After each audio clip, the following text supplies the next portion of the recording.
Hello student. आज हम इस वीडियो में फॉरफिटेड शेयर्स की जनरल एंट्री को बुक्स ऑफ अकाउंट में कैसे दिखाया जाता है और कैसे करते हैं इसे हम यहाँ पे समझेंगे, राइट। तो यहाँ पे हम जब शेयर पार पे इशू किया गया हो और फिर उसका फॉरफिचर होता है तो ऐसे केस में एंट्री कैसे पास करना, सिर्फ वो ये चीज़ यहाँ पे डिस्कस करेंगे। तो चलिए स्टार्ट करते हैं। जैसा हमने देखा था कि जब भी जनरल एंट्री पास करनी होती है फॉरफिचर शेयर की तो हमें 3 बातों का ध्यान रखना पड़ता है। मतलब 3 ऐसे अमाउंट है जिनको हमें पता होना चाहिए। अगर वो पता है तो हम इसकी एंट्री ईजिली पास कर सकते हैं, ठीक है। पहली बात हमारी क्या होती थी कि amount called up in respect of forfeited shares. जो शेयर्स को फॉरफिट किया जा रहा है, जिसको कंपनी जिन शेयर को वापस ले रही है, उन शेयर्स पे कितना अमाउंट कंपनी ने मांगा था इन टोटल। मतलब कंपनी ने टोटल कितना पैसा मांगा है पब्लिक से, है ना, शेयर होल्डर से कितना पैसा डिमांड किया है टोटल में, ठीक। अब आपने कितना नहीं दे पाया वो एक अलग बात है, पर टोटल मांगा कितना गया था और आपके कितने शेयर को फॉरफिट किया जा रहा है, ठीक। तो जितने भी शेयर आपके फॉरफिट किए जा रहे होंगे उसको हम क्या कर देंगे, मल्टीप्लाई कर देते हैं किससे, जो आप कंपनी ने पैसा मांगा था, कॉल्ड अप जितना था उनका, राइट। तो वही कह रहा है कि हमको ये पता होना चाहिए कि फॉरवर्डेड शेयर्स के रिस्पेक्ट में टोटल कितना अमाउंट कॉल किया गया था। इसी अमाउंट को हम शेयर कैपिटल अकाउंट में शो करते हैं, ठीक है। तो यहाँ पे शेयर कैपिटल अकाउंट आपको पता है कि बहुत सारे शेयर होल्डर्स होते हैं, तो सारे शेयर होल्डर्स को नाम से नहीं डिनोट कर सकते हैं, उनका पर्सनल अकाउंट ओपन नहीं कर सकते हैं। तो इसीलिए हम इन टोटल एक अकाउंट ओपन करते हैं जिसको हम कहते हैं शेयर कैपिटल अकाउंट, राइट। तो बेसिकली एक पर्सनल अकाउंट ही होता है। तो ये जो है हमारा क्या हो जाता है, बैलेंस शीट में लायबिलिटी साइड में दिखाया जाता है शेयर कैपिटल को, है ना। तो वही चीज़ यहाँ पे हो रहा है कि शेयर कैपिटल अकाउंट में हम फिर क्या करेंगे, उस अमाउंट को शो करते हैं, ठीक। दूसरी इंपॉर्टेंट बात क्या होती है कि आपने इन फॉरफिटेड शेयर्स के रिस्पेक्ट में कितना पैसा रिसीव कर लिया है।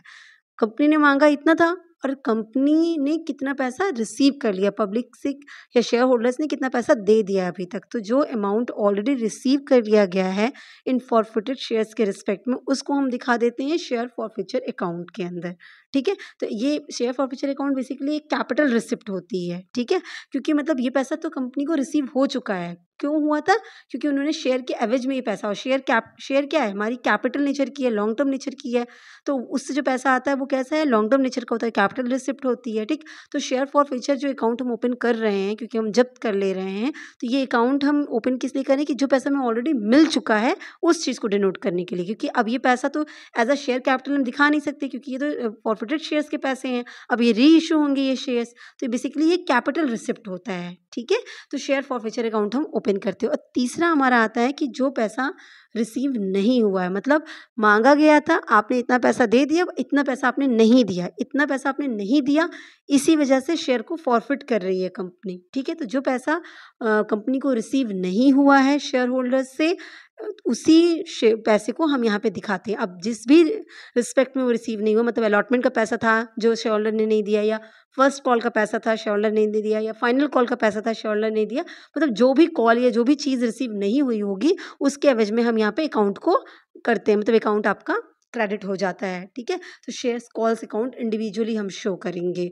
मतलब शेयर फर्स्ट कॉल था, शेयर सेकंड कॉल था, जो भी पैसा नहीं आया हो, जिस भी रूप में वो मांगा गया हो कंपनी के थ्रू, वो पैसा नहीं आया उसको यहाँ पे शो करते। तो यही 3 चीज़ें हैं यहाँ पे इम्पॉर्टेंट, कितना मांगा गया था, कितना आया है और कितना आपने नहीं दिया है।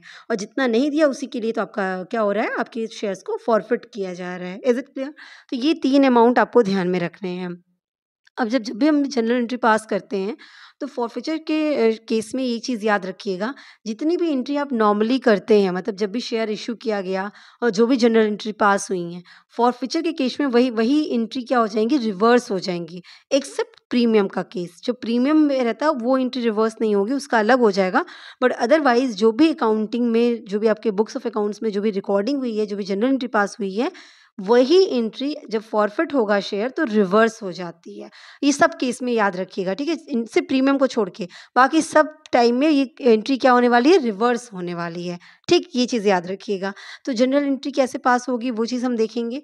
तो इशू, अगर शेयर पार पे इशू किया गया है और फिर इन शेयर्स को फॉरफिट किया जा रहा है, तो अब हमें जब जनरल एंट्री पास करनी है तो हम क्या करेंगे, तो ऐसी सिचुएशन में जो भी शेयर फॉरफिट किए जा रहे हैं उन पे कितना पैसा मांगा गया है, उस पैसे से हम शेयर कैपिटल अकाउंट को डेबिट कर देते हैं, ठीक है। कॉल्ड अप वैल्यू से शेयर फॉरफिटेड जितने भी हैं उनकी कॉल्ड अप वैल्यू से हम शेयर कैपिटल अकाउंट को डेबिट कर देते हैं। और फिर हम क्या करेंगे, जितना पैसा रिसीव हो चुका और जितना पैसा रिसीव नहीं हुआ है उन सब अमाउंट को हम क्रेडिट कर देते हैं। तो शेयर फॉरफिचर अकाउंट जितना पैसा रिसीव हो गया है और अलॉटमेंट या कॉल से जो भी ड्यू है, जो बकाया है, वो हम क्रेडिट करके हुए दिखा देते हैं। तो एक बार देखते हैं जनरल एंट्री कैसे शो होती है। तो एंट्री होगी शेयर कैपिटल अकाउंट डेबिट। अब यहाँ पे किस अमाउंट को हम दिखाएंगे, जितने नंबर ऑफ शेयर फॉरफिट किए जा रहे हैं multiply by called up value पर शेयर, कितना टोटल पैसा कंपनी ने मांगा था। तो इसको हम ऐसे भी लिख सकते हैं कॉल्ड अप अमाउंट से। शेयर कैपिटल अकाउंट को हम डेबिट किससे करते हैं, कॉल्ड अप अमाउंट से डेबिट करते हैं। तो जितने भी शेयर फॉरफिट किए जा रहे हैं multiply by called up value. ठीक, अब क्या होगा, शेयर कैपिटल अकाउंट तो डेबिट होता है जैसे हमने यहाँ पे पहले पॉइंट में देखा। अब दूसरा क्रेडिट क्या क्या होगा, जितने भी शेयर फॉरफिटेड अकाउंट है और आपका अलॉटमेंट वगैरह जो भी ड्यू है, तो हम करेंगे टू शेयर फॉरफिचर अकाउंट। अब ये क्या हो गया, जो अमाउंट आपको ऑलरेडी रिसीव हो गई है फॉरफिटेड शेयर्स पे, मांगा इतना गया था, इतना पैसा रिसीव हो गया है, तो वो हम शेयर फॉरफिटेड अकाउंट में दिखा देंगे। अब जो बकाया है, तो अलॉटमेंट का बकाया है तो अलॉटमेंट लिखिए टू शेयर अलॉटमेंट अकाउंट, या कॉल्स कोई नहीं दे पाई तो वो लिखिए टू शेयर कॉल्स अकाउंट। ठीक है, फर्स्ट कॉल सेकंड कॉल जो भी आपका बकाया है वो वहाँ पे शो होगा। और फिर हम एंट्री का नरेशन पास कर देंगे कि shares forfeited for non payment of allotment money and calls, जो भी केस रहेगा उस हिसाब से हम इसका एंट्री नरेशन दिखा देंगे। ठीक, अब जो ये शेयर फॉरफिटेड अकाउंट में आप दिखा रहे हैं amount already received on forfeited shares, हम इसको ऐसे भी कहते हैं पेड अप वैल्यू। ठीक है, तो शेयर कैपिटल अकाउंट को हम डेबिट करते हैं कॉल्ड अप वैल्यू से और शेयर फॉरफिचर अकाउंट को हम डेबिट करते हैं पेड अप वैल्यू से, मतलब जितना पैसा रिसीव हो गया, जितना पैसा शेयर होल्डर के थ्रू पेड कर दिया गया है। क्लियर है।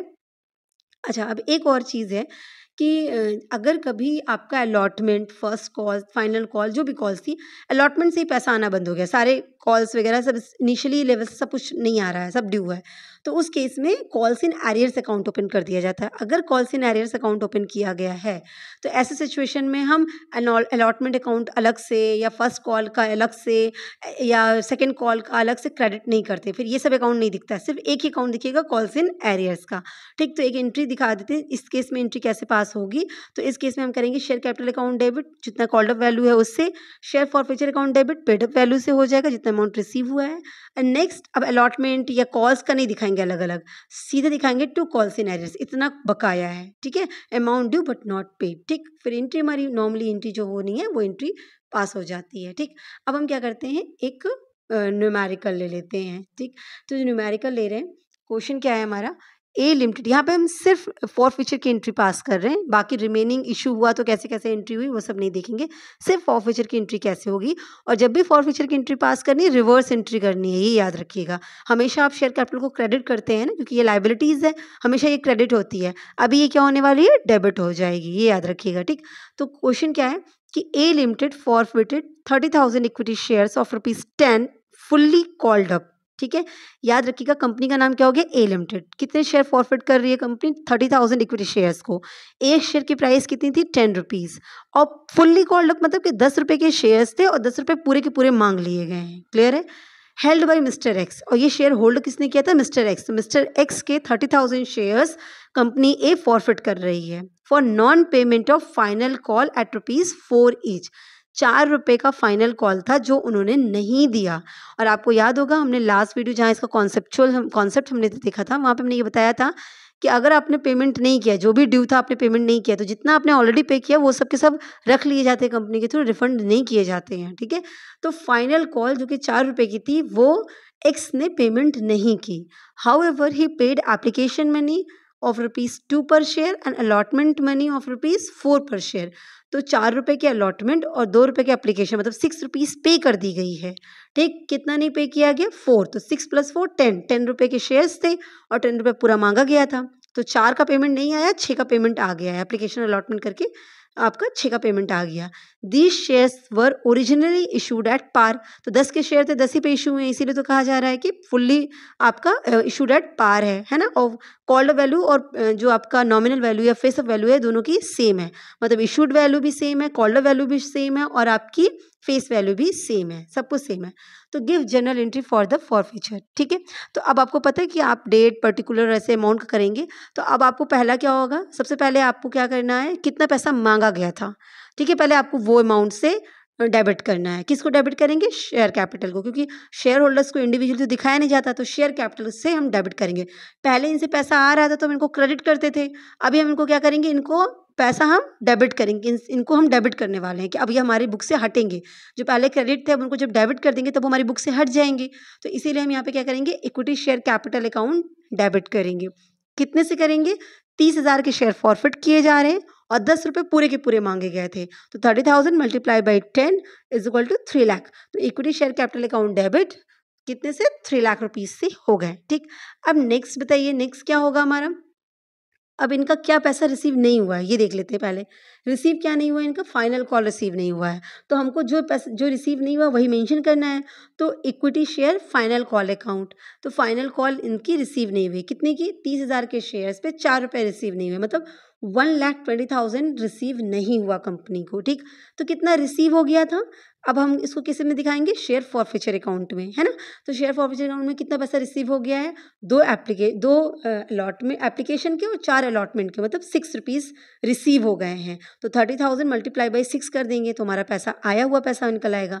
तो to forfeited shares account 30,000 multiply by 6 कितना हो गया? 1,80,000।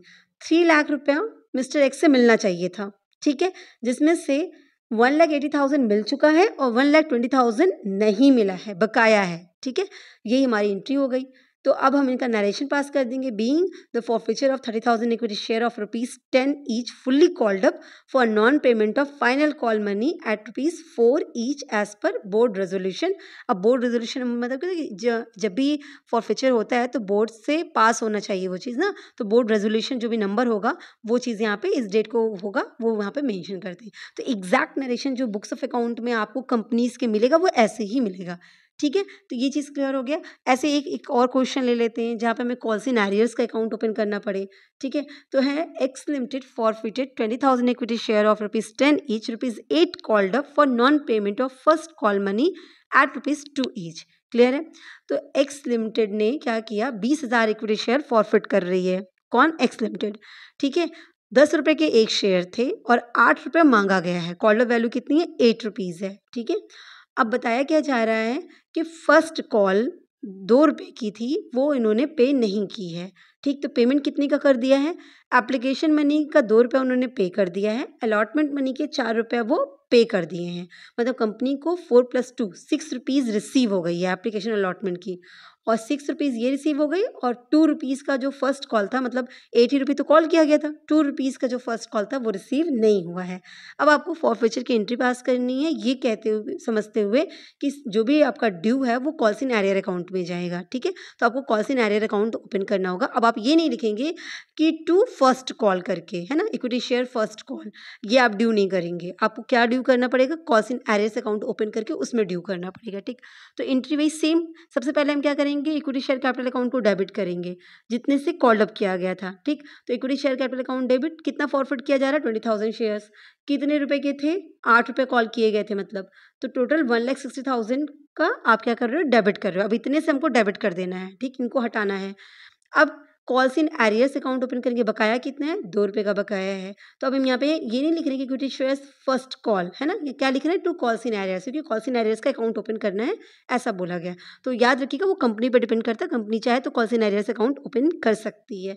तो उन कंपनी ने कॉल्स इन एरियर्स अकाउंट को ओपन कर दिया। अब जितना बकाया वो लिख दीजिए, 20,000 मल्टीप्लाई बाई 2, और आपका फॉरफिटेड अमाउंट जितना अमाउंट रिसीव किया है, तो 20,000 मल्टीप्लाई बाई 6, 2 + 4, 6 रुपये आपको रिसीव हो चुके हैं, मतलब कंपनी को रिसीव हो चुके हैं।